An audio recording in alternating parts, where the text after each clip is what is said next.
Tonight, the mayor's office estimates the Houston area is home to more than 100,000 Katrina evacuees. Did people have a choice in where they was going?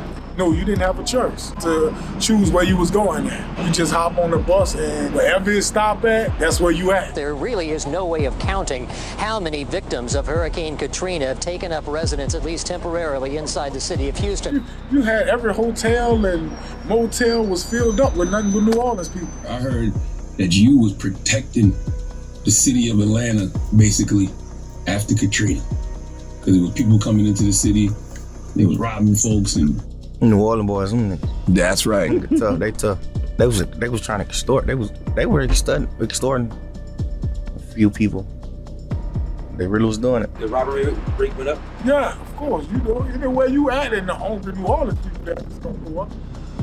From Houston to Atlanta to Oklahoma. It was simply cause and effect. The hurricane created circumstances that put the streets of New Orleans into a fight or flight situation, and they've never been known for running. Hunger brought the desire to eat, and that desire is what caused the rise in crime, robbery, and even murder within the cities that were visited by the streets of New Orleans.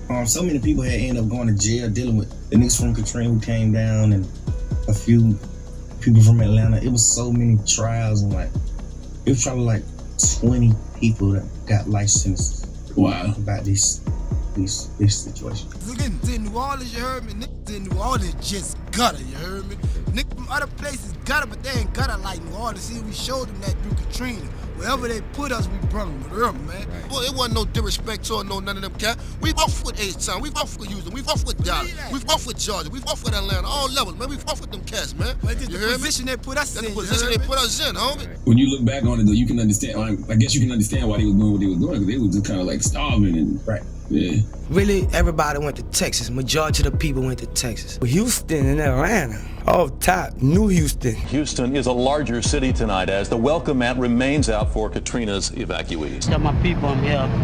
They stay down here in Houston. We were in Texas. Come to Houston. We got here by any means. I love y'all. Oh my God. I love all y'all. Come to Houston. You already having beef from when you leaving home and you bumping into your rivals out of town. In 2005, New Orleans had doubled its murder rate since 2004, and due to the hurricane, those beefs were now being carried into the cities they were welcome to. Uptown, downtown, and New Orleans East were all brung to cities near you, and it was evident. In Houston's toughest neighborhood, police on patrol, trying to stem a rising tide of violence since 150,000 evacuees arrived from New Orleans. You had to pack it up and have your strap and everything when you evacuated, because you didn't know where you was winding up at.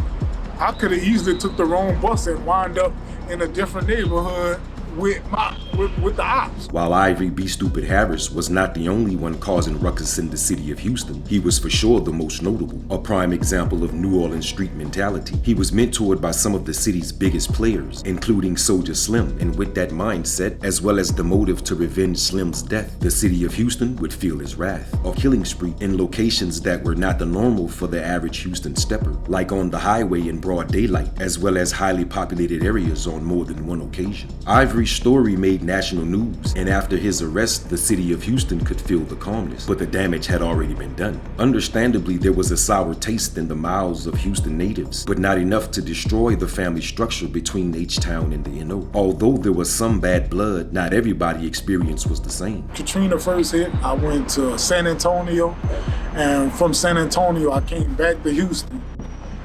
And I was up in Houston because Bun B had gave Wack a place to stay at, and I wound up staying over there with Wack.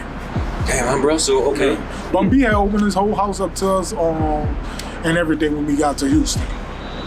You at Bun B's house? Yeah, we was at Bun B's house, and it was just all love. And you know that's all part of the Rap-A-Lot, and that was during the time with the Rap-A-Lot and Juvenile merging, you feel me? So what was the everyday like when y'all got up every day with? Oh man, it was food everywhere. They made groceries for the house. It was just open house, man. It was no limit, you feel me? It was like, y'all get whatever y'all want. Y'all can have whatever y'all need. If y'all need anything extra, holler at me, let me know. How did that come about? Wack from Wack. Okay. They reached out to Wack. Yeah. So Bun actually reached out to Yeah, Bun actually reached out to Wack. Love, damn. How many was it? Just you and Wack? Was a lot of them? It was a lot of us, man. It was over 7 of us, and plus, Wack was already on New Brandy, which is Jay Prince's daughter. And she even looked out for us. I love my Louisiana heritage. Today I'm in New Orleans. I'm just riding through all the I'm sightseeing. I'm sightseeing. I'm gonna go to that Ninth Ward. New Orleans and Baton Rouge are cousin cities and have always been there for one another, both musically and support-wise. And after the 2005 hurricane, they drew even closer. When I first moved out here, bro, I moved out here in Katrina. Right after Katrina, that's where I went for a year. I stayed there for a whole year. I loved the Baton Rouge. When me and Wack decided to come back to Louisiana, we didn't go straight back to New Orleans. We went straight to Baton Rouge. Right. And we started hanging at a gas station on Airline. And that's where we met the guy at, he was selling hay for pounds of weed. Nussie. We met this guy at a gas station on Airline with the A. We didn't know him at all. He just come across and just was on that type of time. And Matt was like, nah, we ain't even cough with that, you feel me? Because he was already on like A game with that type of training, you feel me? He was already on perk, and plus, by him being this and already having a name for doing wild shit, that made us jump the gun. Like, is homie thinking we to play with? Like, you feel me? But come to find out, homie wasn't on that type of time with us. He just wanted us to rock out with him, you feel me? I remember Webby had said, y'all don't thug how we thug. It's a different level of thugging. It's just a whole different world, right? Yeah, New Orleans, they like the cities. We call them the city. We can definitely understand the difference between Baton Rouge and New Orleans. Yeah, but down there, with us coming with jewelry and shit like that, they got niggas down there that's jacking too. It's just like wasn't no one-sided, you feel me? We going into their neighborhood, we invading their shit, you feel me? I even had a situation where a nigga wanted to jack me, you feel me? But me being me, I was already I had my beef, I had already got hit up. So everywhere I'm going, I was already on my A game with my strap. But I was peeping play, but I'm like the type of person, I smile all the time, you feel me? Because I be like, homie really don't know, like, I'm really like that. And I'm just imagining you getting in that casket. Because I'm already like, oh boy, that boy just don't know. I'm about to cancel his Christmas, you feel me? You're a Baton Rouge native. Are the problems of Baton Rouge the same in New Orleans? A lot of killing go on in Baton Rouge. Somebody died down there every day. For everybody that died in Baton Rouge, they probably got 3 dying in New Orleans. New Orleans, bro, always had that problem. They won't give us a nothing, so we took everything. It's a different level just from Baton Rouge and New Orleans. Thugging in New Orleans, bro, thugging, grimy, slimy, cutthroat thugging. Baton Rouge, grimy and snakes, they hide it. In New Orleans, they can't really hide it. I think it was just like one area that we really dominated. Fairfield area, because that's where everybody was staying at, like off of Foster. They had some apartments that was closer to, I think that's Baton Rouge or Houston? Baton Rouge. That's like, I think that's North Side or something like that in Foster. And it was just a big old apartment complex, and a lot of people from New Orleans moved in those apartments. Gotcha.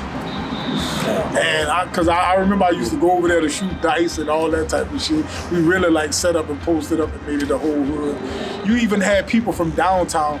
That was one of the times that it didn't matter like what part of the neighborhood you was from. What part of the city you from? Because my partner them from downtown, they out the 7th Ward, and I'm hanging with them in Baton Rouge. And it was basically like all or nothing.